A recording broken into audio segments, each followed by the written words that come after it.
We just gonna rock with that, bro. All right. You deleting yourself? Oh yeah. We're up. If you gonna be quiet, you can stay. If you wanna fart and stuff, you gotta get away. Yeah. So I'm doing intro to video over the next. And we are live. No one can see you.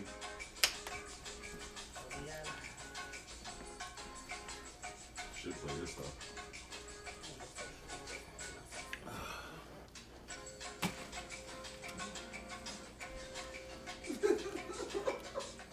Is that? What is that Are smile? we on? We can hear you. You know that, right?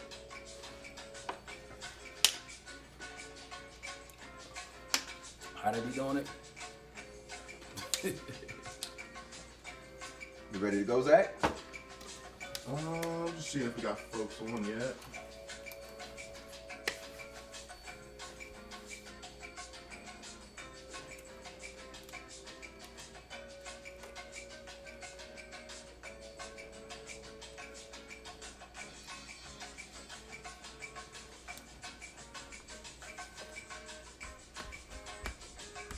Wait, can you see Kyle? I look like I'm too far over. You got?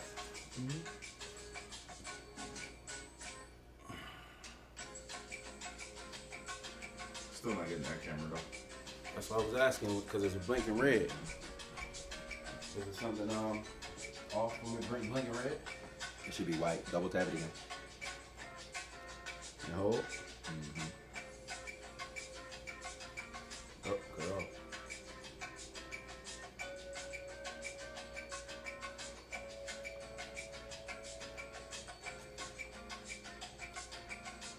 Let me know when you up. You might have to re-add that link because it's on the new Wi-Fi.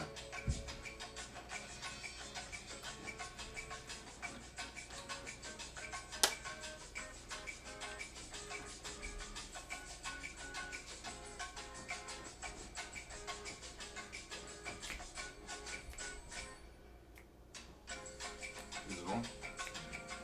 Still red. M&P red.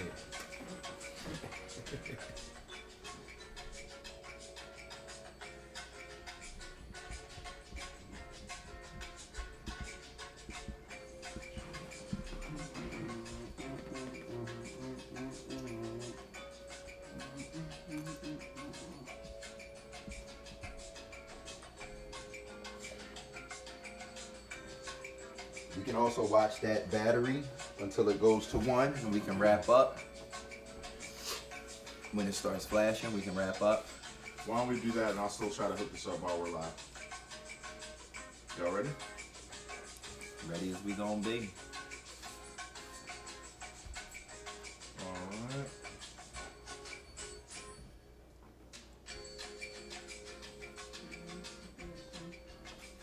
Hey, welcome to the Video Incubator program. I'm Kyrie Terrell. And I'm Vernon Ray. We're gonna be talking about the business and the basics over the next about 8 weeks, 10 weeks, something like that. Yeah, something like that. But we want to introduce you guys to the MyNEWPhilly team. So today you're gonna meet myself and obviously Mr. Vernon Ray. You already know. And tomorrow you'll meet our president Ebony Dukes and our director of business development Zachary James. So Vern, What's up, play? we got to tell them how we got into business and what our expertise is. You want to go first? No, you can go first. Why man. I gotta go first? I'm a follow up at this, and I'm vicious follow up boy. So you know I can follow up. So throw it off the backboard and come I'ma back just- to you. That's it. Okay, It's on cool. you. So, a lot of folks they getting into videography. They getting into photography.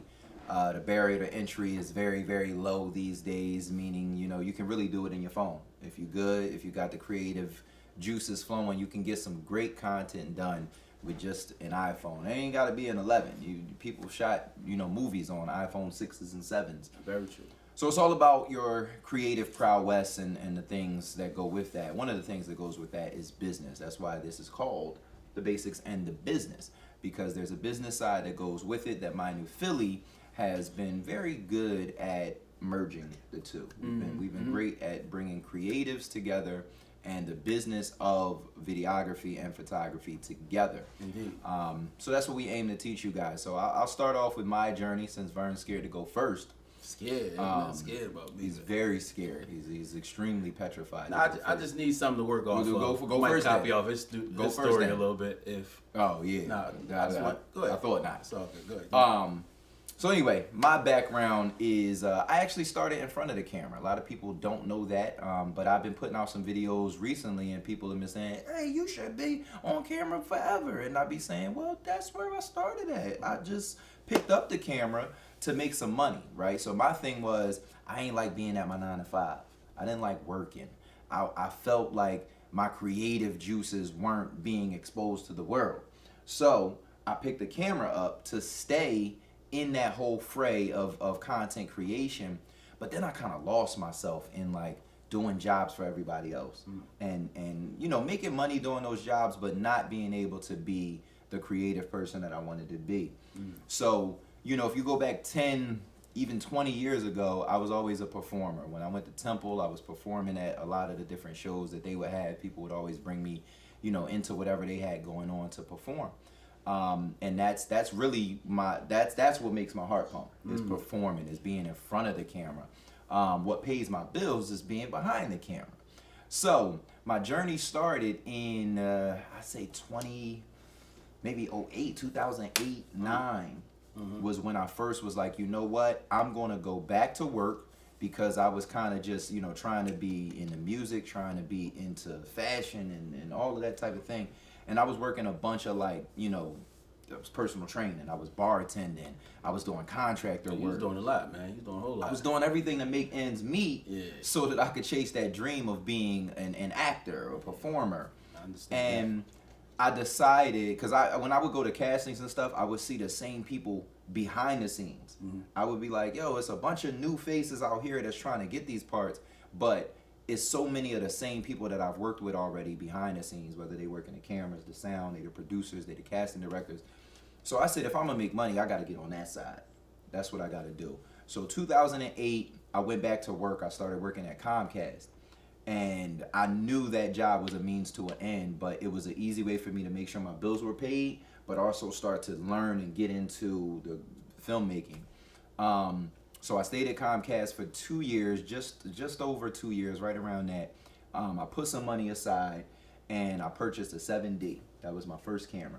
And before that, I was using a bunch of, you know, BS stuff, little rinky-dink cameras. But the first prosumer camera I grabbed in 2011, maybe 2010, was the Canon 7D. Prosumer. That's what they called it back then, because the digital era. Yeah. I remember, you know, when that just hit. That's what. Prosumer though. That's a You good never heard that term? No. That ain't mine. That That ain't was a mine. good job. That was a good job. I was like, I ain't make it up. I'm I'm gonna gonna use take that it in my right. story. So. As you should. There you go. You taking the notes so that your story could That's be a it. little more Gotta lit. be a little. But where I'm at, you made me lose my train of thinking. So the prosumer camera. I got the saved your money. 7D, the Yep. 7D, Yep. right? And the crazy part was when I got the 7D, and here's one of those tips for you beginners that you need to listen to. Your camera is really A in an alphabet that goes probably beyond Z these days, right? So you can't get just a camera and think you about to take over the world and this is about to be, you know, all good because I got myself a camera. Because I had a kit lens on that half frame 7D, right? So kit lens, let's tell them what that is, because once again, these workshops are all about learning. So kit lens is typically the lens that comes with the camera. It's a very inexpensive lens. It's not good glass. They're typically very light to the hand. They're basics. They're very basic. The better lenses are much heavier. They're heavy because they're machines themselves. They have mechanisms within them like autofocus, stabilization, auto zoom, all of these different types of things that make it heavy. And then they have better glass. So the casings around them are made stronger and more secure Very much more to secure. protect that delicate glass that are in these lenses. So the 7D, I had a kit lens. It was half frame or half sensor, what some people call it. And that's basically the difference between one eye and two eyes. So if you take one hand and you cover one eye, that's like you having a half frame camera, right? And then when you take it away, that's having a full frame camera. So even with that, your eye, the human eye, we have peripherals and we can see a lot more. Like I can see the window next to me. I can still see Vern even though I'm looking straight. A lens can't do that. And a lens can't process that like a human being can. So even though you have a full frame and I'm liking it to having both eyes open, you still don't get the full sense of like life like an eye does, right? Because our eyes especially is like, it's like two full frames. It having two full frames, and then our brains process that information and it tells me automatically where Vern is and that type of thing. Now cameras do the same thing though. Cameras, they take the information in. Most of them have a mirror. A lot of cameras now are mirrorless, but what those cameras do is they transfer that information to what you're seeing on your screen digitally. But that's a whole nother conversation. Yeah, I'm about to say you getting into the class brother. I'm digging a little deep. Let's go back to who you are. Back to man. me. Back to me. That was good though. That was real good. I gotta give you that. That was some good information. So the first lens I bought for the 7D, and this is where the learning starts, right? So before the lens, let me talk to him about before the lens. Before the lens, I started social scenes, right? I remember that. Social scenes was basically what I consider to be the evolution of Nightlife Link. So some people you might be watching, Nightlife Link was basically a bunch of guys, and shout out to them because they killed the market when you know Philly was a really good partying town. They would just go out and take photos of everybody at the club, and then the next day they would be up on this website called Nightlife Link, and everybody would go and look and see their Nightlife Link pictures and take them and steal them and repost them and that type of thing. And I just had this thought that was like, yo, what if this was video and you had a microphone and people could talk and you could show people lays and people could talk about what they got coming up and the whole nine. And the crazy part was I asked somebody before I got into being a camera person myself to do this with me. The only person I knew that had a camera, I asked him, I'm like, yo, we should go out, we should do this. And he was like, I don't really know. I don't think people gonna mess with it. Cool. And that was probably 2 years before I started Social Scenes. But I got the camera, didn't even know how to work it. I grabbed my cousin Drew. I'm like, yo, I'm gonna put the camera on the right setting. All I need you to do is follow me.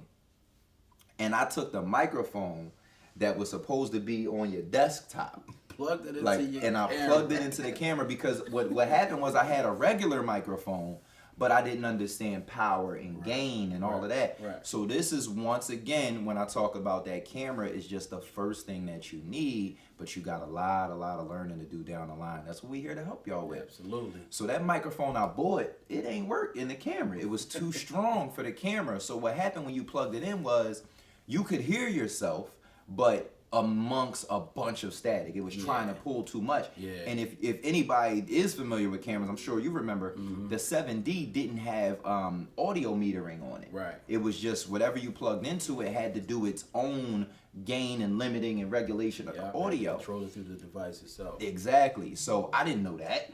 I'm just thinking microphone, mic hole, plug it up, I'm ready to go. How you doing? And My name is. Listen, that was not the case. Yeah, at all. So I just started testing whatever I had, and the microphone from the computer worked. It was all treble, no bass, but it worked. So I used that. And I remember being in the club and people busting on me like, "You got the mic from the computer in the club," but it worked. It's innovative, man. People was giving their innovative. shout outs. That was very innovative, man. That was the first Social Scenes video, and from there, you know, people recognized it and people started to want me at their events and their parties and all of that. And it's crazy that's where I start. My very first Social Scene video was Jeremy Macklin's birthday party at Sumo Lounge or something like that on Chestnut. And to go from doing, like, I ain't gonna call it a small event, but it was a small event. The Who's Who of City was there, but now we get booked for things like Denon Blanc, like the biggest event in the tri-state is the type of events that we're doing now. So that just goes to show you what your hard work what level your hard work can get you to. But I'm gonna pause because y'all gotta hear from Vern. So I'm gonna let Vern. I know he said he wanted to go second, and I have more. But let's at least get to the point where Vern bought his first camera. All right. So what got you into photography, and what was the first camera you grabbed? It's a long story. 3 days. Let's go. Anyway, 3 days later. So the way I got into my situation with photography. Oh man, I've always been an artist. I started off drawing, painting, sketching, all kinds of stuff like that. Just this complete creative mind situation. That's just dropping that in there. I had to put that in. But yeah, I started off probably 2008. Is when I almost didn't have a choice. Didn't really have a direction of where I wanted to be in business, in my career, or anything. But at that time, I didn't even see photography as being something you can earn a living from. Man, it's funny because now listening to him talk, I can't even formulate my words and get it all out how I need to. The typical Vern. Typical Vern. Don't worry about the people that's watching. Just tell your story. What happened? Just tell us what happened. Like, what made you want to grab a camera? Oh man. So what made me want to grab a camera was just loving to capture moments, loving to be able to just capture that piece of time that you just cannot get back. I can remember the day I wanted my camera and couldn't afford it. Family members was telling me to get a real job. Everyone was just like, "Look, Vern, this is not the real. This could not sustain you. This could not feed your family. Go ahead and get a real job." Of course, I didn't listen. Took it upon myself to save the money that I had with the little job that I did have, and finally got my first camera. I had a D3000. That was my first camera. What was the word you used? The phrase? Prosumer.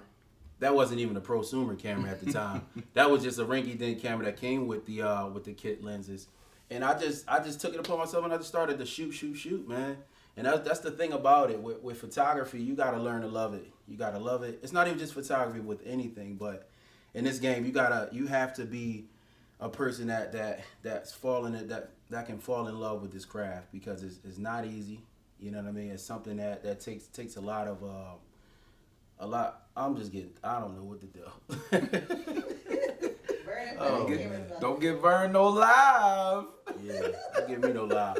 No, but look, no, I gotta interview him. I gotta interview him is what he's saying. So you grabbed you said the D3000. Yeah. What year was that? That was in like 2000, 2008, Okay. 2009. And you was still working a regular job at that time. Yeah, I had got a job with VTech Services as a maintenance man, and which soon to become the maintenance supervisor. So I went from working on a crew to leading a crew of 3. And I can remember that running around on a crew, we was working on the R7 line. And I can remember the days just kind of having my camera, shooting everybody on the crew, shooting the different sunsets and the trash, and just having fun with it. One thing about being a photographer, you have to shoot. Yeah, we're going to teach you the technical parts of understanding your camera. However, in order for you to be as great as you would like to be as a photographer or videographer, it takes a lot of shooting. You got to get out there and experience. You're gonna take a lot of losses, but don't think of them as losses. Think of them as lessons. As anybody with the same mind will be able to tell you. I want you to definitely just make sure you make the time to get out there and shoot. But moving forward in my story, I can remember being at Orleans Tech. I also went to Orleans Tech for commercial residential electricity. That was like my backup plan. I said to myself, I was like, I think I'm gonna be an electrician, so I'm gonna go to Orleans Tech and learn whatever it is that I need to learn to become an electrician. Of course, at that time I had my camera, and in class I would find myself in there shooting the different classmates, running through the school. I thought I was at the point where I can go ahead and do headshots for the whole school. So I ran to the person that ran the whole school, and I said, "Hey, I would like to do the photos for my class. Is there any way that I can do that?" He said, "Bring a business card and a price list." And of course, I worked on that, bought him a business card and a price list, and never got hired. But I didn't let that discourage me. I allowed that to push me forward. Moving forward, I ran into a couple of other friends that were working in the clubs and also in the magazine industry, and just found my way through that industry through them. I got introduced to some great individuals that were doing their thing in the clubs, and and quickly excelled. But moving past all of that, Kyle, finish telling more about your story. I'm just all over the place, and it's crazy because I get like that, and I'm gonna get one of his napkins real quick. Yo, stop using all my napkins, dog. You know it's a napkin shortage. I know, man. What's this, like $50 worth of napkins right here? Yeah. No, but yeah, it get like that sometimes. All right, so we both started working. We started shooting and doing the whole 9. I think one of the pivotal points for me in my career was understanding that social media was going to become such a big play, right? Because when I first started shooting, Twitter was a thing, but it wasn't a serious thing. It was like some folks had a Twitter, some folks didn't have a Twitter. It was like nobody was really using Twitter to promote their businesses at that time. And I'm saying Twitter because Instagram wasn't a thing when I first started. YouTube was a thing, but I think Philadelphia especially was kind of late to the YouTube wave even. Because as I go back and I think, like, I met people like Issa Rae in like 2012, 2013, I think it was when I met her. And this was when Awkward Black Girl was like over, like when she was done filming Awkward Black Girl, but it was so avant-garde that she was now fielding deals for what would later become, Insecure and everything else that she's doing now. I met her when she was a quote unquote nobody that just had a YouTube series. And the crazy thing was back then, YouTube was not used as like a network. Like people use it now. Like people are putting money into productions on YouTube. I love that time, like 2010, 2011, I love that time. And even prior to that, some people were doing things on YouTube because it was all about the creator. Right. It wasn't about money. It wasn't about how much production value you had or nothing like that. It was about, I had a good idea and I wanted to just do it. So who got a camera? Do you want to be in it? My cousin want to be in it. We're talking about YouTube. We talking about YouTube and just being content creators, right? Because obviously I'm talking more of the video side, but that was one of the things that inspired me was I had an interest in social media, right? And I'm roping YouTube into social media because sometimes people forget that YouTube is social media as well. But I had an interest in that ran deep. So I used to read blogs about it. I used to seek out information about its growth and what was coming and all those types of things. And because I was creating content, I was like, damn, this is going to merge somehow, someday, some way. Absolutely. And like I said, this is before Instagram, like, was a thing. Not when it was 15-second videos or anything like that. I'm talking about Instagram wasn't a thing at this time. But then obviously Instagram came along and I was doing film. My career's trajectory in a very small nutshell was I created social scenes. Social scenes gave way to start to produce promotional videos, not just for nightlife, but for products, for people, for businesses, you name it. And then that catapulted me into, I had to do some film. I had to be a filmmaker. That's why I got in the game. So I started down my filmmaking path. I created Singledom. We went on to win some awards out in LA Web Fest, but I always had this itch that was MyNEWPhilly. That's the logo you see on here. That's the network that we're bringing you this great information. And the reason I had this itch was kind of triple, maybe even quadruple fold, if you will. The number one reason was social media times video content.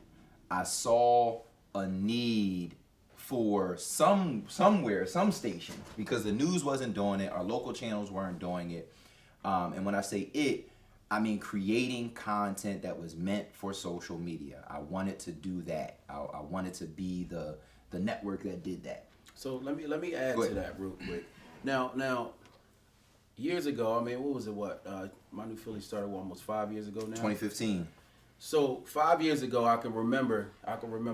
Well, maybe it was 4 years ago, a little less, whatever. But I can remember when Kyrie introduced MyNEWPhilly to me as the idea, and I believe you were already working it at that time.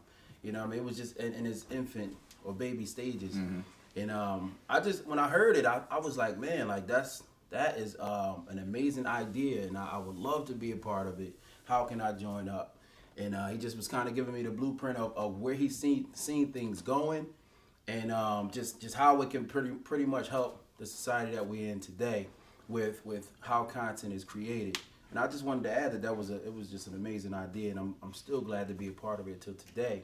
You know what I'm saying? And just moving forward, you guys all as creators, do not be afraid to try something different.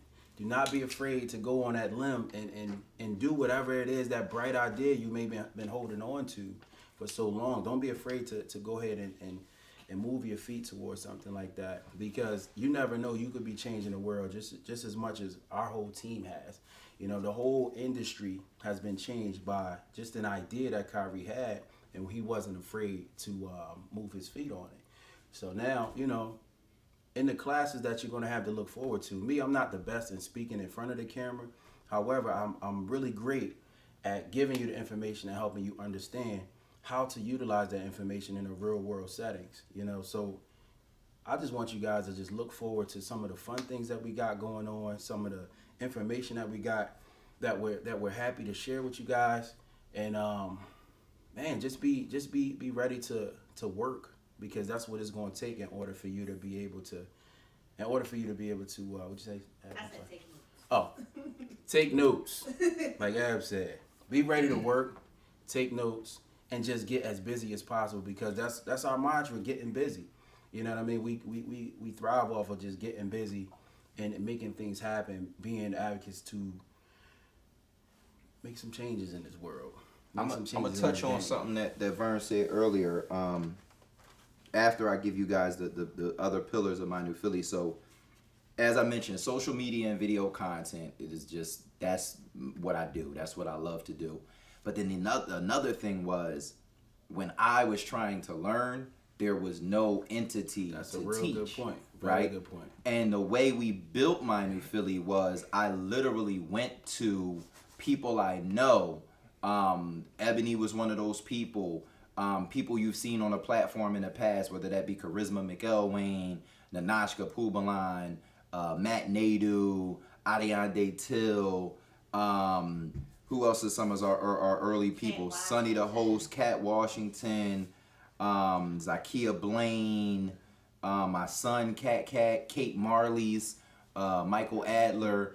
The list goes on and on. I went to these people and I said, what if we had this platform that taught people how to become social media content creators? That this is another pillar that highlighted Philadelphia in a better way. No crime, no violence, just all of the things that are dope that are going on.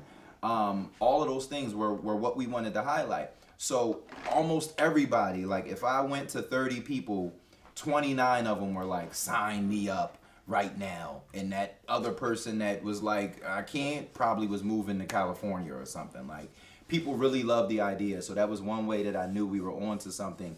And when I wanted to learn the business and everything, there was nothing there to teach me. So I wanted to create that thing once I learned all of the business. We have a question? Is there a question? Looks like we got a question. We do have a question, fellas. Okay. This is from Genesis Diaz. What advice would you give to young creators today, knowing that there are others that are doing the same thing they are doing and feel like they won't be the best like the creators they admire? So I'm gonna start with that answer. I'm gonna say to you, just do you. Don't be afraid to do. That goes back onto the great ideas, the things that you want to do. Like, be yourself. You know, art, there is no limit, there is no boundary, there is nothing that can hold you back when you're a creator. So I want to say that looking at what everyone else is doing is probably the wrong thing to do. Yes, it's okay to be inspired and admire what they got going on, but don't let that put you in a box to keep you from whatever it is that you would like to do for you. So you have to remember why you have to have a reason why you're doing what you're doing. You know what I'm saying? Then you make a really big goal. I say really big goal because who makes small goals? You know what I'm saying? A little teeny old goal, you're going to reach that goal, and then that's that. But put a really big goal in your head. You know, and then think about all of the different things that in your life that align with that goal. For the things that don't align with those goals, you get those out the way, and then you focus on each and every one of the steps that do align with that big goal. Then you start planning and you start moving forward towards those different things until you reach that big goal. But all in all, to answer your question, focus on you and what you love. What makes it great to you? What helps that pump your heart? You know what I'm saying? What helps that thing that you love pump your heart? So don't allow anything that anyone else doing around you, even though it look dope, you're going to eventually get to that point and even past that point. So do you is what I'm going to say. And I'll add by saying this. I used to fear that with creating MyNEWPhilly, believe it or not. What I feared was that if I didn't do it, someone else would do it. And then I would just be upset crying, sad, and mad at myself for not doing it. And that it is, like Vern said, when you be yourself, no one else can duplicate what you're doing. But if you're watching other things and trying to duplicate those things, you'll never be as good as that thing, because that thing is authentic and you're trying to recreate that thing. What we forget about in this world is that your family and your friends cannot support your business or your talent or your craft to a point where it becomes successful for you, right? You have to have an audience outside of yourself. Agreed. One of the pieces of content that I created recently is called Bay vs. Bay. We just had that one of ours go viral, and one of the things that I learned is I was like, damn, like we was getting love before that, but almost everybody I saw giving us love I knew or knew of or knew where it was coming from, and I was like, you know, and this is after it went viral. I was like, we got bigger potential here, right? So when Vern says like be yourself, what you got to understand is when you look and you see other people, quote unquote, doing what you're trying to do, I'm gonna be morbid a bit. If you weren't here, it would still be happening, right? So you can't live in a world that you say I'm not gonna do it because it's already happening, right? That doesn't even make any sense. Life goes on. So while you're here, create your art and have tunnel vision about that art. Just be a creator. Yeah, it's not only one way to spin the wheel. You know what I'm saying? So don't be afraid to even have something similar to what someone else have going on. But the thing about it all is to make it your own. Make it your own, love what you do, and just thrive from that. So yeah, hopefully that answered your question.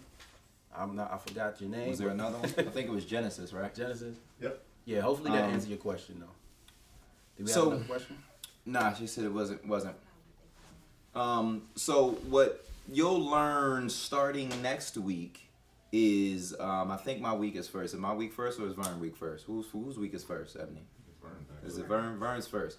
So yeah, tell them what they're gonna learn, Vern. A little photography, a little intro to photography. So what you guys are gonna learn from me, on the photography side of things, is just the basics of what it takes to be a photographer. Understanding shutter speed, aperture, ISO, understanding when and how to use those things under certain circumstances, and also just exactly what it is that you need to be focused on when dealing with your camera. Because the thing is, you, depending on the camera of choice, you're gonna need to understand some of the basics of what makes your camera work, what lenses do what to get certain looks, all of those different types of things. So just look forward to a fun class, and be prepared to take a lot of notes, and be prepared to be told to get out there and shoot a whole lot, because Right. I want you guys to really get a chance. I know this is a digital class, but you still gotta do it in real life and get out there and shoot, so that you can understand the points that I'll be making, so that you can understand exactly where the class will be going, and you can really truly progress. Facts. Week 2, you're gonna learn a little bit of videography from me. It'll be an intro to videography. Vern and I will be back in later weeks to do some lighting stuff, some sound stuff, some editing stuff, etc. Vern's gonna take you deeper into photography. I'm gonna take you deeper into videography. Next week is just gonna be an intro. So a lot of the same things that Vernon mentioned, your aperture, your ISO, your f-stop, your lenses, your shutter speed, all of that type of stuff I'm gonna introduce you to next week. So even if you have a camera, I've been shooting now for 10 years. There's probably some things that I understand about your camera that you don't understand. So it's a great time to have your camera out. And when I'm talking about some of them terms, when Vern is talking about some of those terms next week and what they do and how they mix with other things. Because that's the thing, all those things we mentioned, your f-stop, your aperture, your light, your ISO, all of those, it's an equation. Shutter speed, frame rate, it's all an equation. It's not just I need to learn how to work one, it's I need to learn how to work them all, and then I need to multiply that by my environment, right? So it's learning all of those things and how they work in unison is what we're going to introduce you to in the next 2 weeks. And before we wrap, one of the things I want to piggyback off of Vern, because this is so important. a lot of times people take for granted the time that that creatives have put in, right? So with me and Vern sitting up here, you're looking at two people that have probably, I'd say 25, 30 years experience between the two of us. And that don't mean that we super old, but that mean when I was in front of the camera, right? That's still time I learned, because I learned that environment and that side in a way that I could then teach that side when I got on the other side, right? And then I've been on the other side for the last 10 years. Vern has been on the other side for the last 10 years. So we have experience, right? Plenty of it. And with that experience, guess what we still do? We still shoot all the time. Regularly. And we still shoot for free, right? Now, I'm not saying flood my DM and ask me for a free shoot. But what I am saying is, if there's something that we need to learn, we have no problem in collaboratively getting together and doing that thing so that we learn, so that we grow. And I'm saying that because one of the things, when I first started, like I mentioned social scenes to y'all, social scenes was a whole thing for a year before I made a dime. Just me knocking on doors. Hey, can I come? Can I, hitting people up, can I come shoot this? Can I do that? For the experience. So there is nothing, and I repeat, nothing that we can teach you up here that you're going to learn better than you going out and being a creative. Getting busy. Remember I told you. More mistakes you make, the greater you're going to be. Absolutely. Don't be afraid of mistakes. That's why you got to go out here and do things. And you got to set your people's expectations, right? I'm not going to go to anybody if I'm just starting out and be like, yo, it's 500. And then I mess up their job because I don't know what I'm doing. I'm going to ask for their permission. I'm going to say, yo, I know you got something going on. You mind if I come in with my camera, create something for you? If you like it, you like it. If you don't, you don't. But the point of that is going out and being a creative. So we can't stress to you more. That's how you're going to learn, right? We're going to give you some of the basics. We're going to give you the fundamentals. We're going to even do a deeper dive. But like Vern said, if you don't take your camera out there and do the things that we said to do, even if you got a little corny camera, you could try all of this on your iPhone. Just get out There's there apps and all work. that. It's so important to just get out there and work, y'all. Because again, the best way that I learned my camera, I know we short on time, but the best way that I learned my camera was to get out there and to try as many things as I possibly could. Right. Tripod, no tripod, different lenses, whatever. In the dark, in the bright light. Right. You're going to need to know all of those different things. That's what's going to make you a master. That's what's going to make you a professional. You know what I mean? And even when you watch tutorials, do it. Yeah. You can't just watch. Right. Like, you Have your can't watch camera out. us and then don't do it and Have think your it's camera going to work. No, you got to go do it. Step by I'm going to step. leave them with this last tidbit before Talk we to go. me. Because I used to watch Film Riot all the time. I know Right. you know Film Riot. If y'all don't know Film Riot, watch Film Riot if you intend to be any type of filmmaker. But that show and other shows, they used to always be like, put your shutter on this, put your f-stop on that, right? And I used to do it with my camera out, but my stuff didn't look the same.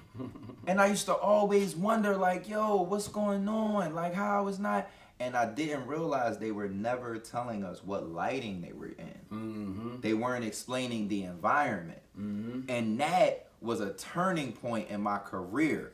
Like, and I remember the video that made me realize they shot a scene on an iPhone. When they shot the scene on an iPhone, they overdid it with the lights. Like, it was like 3 times the amount of light they would have had with a regular camera. But the picture came out dope. And I'm talking about, this was probably like an iPhone 7 or 8. This wasn't no... one of mine? I got 7 Plus. This wasn't one of them. It might have been before that, quite honestly. Oh, wow.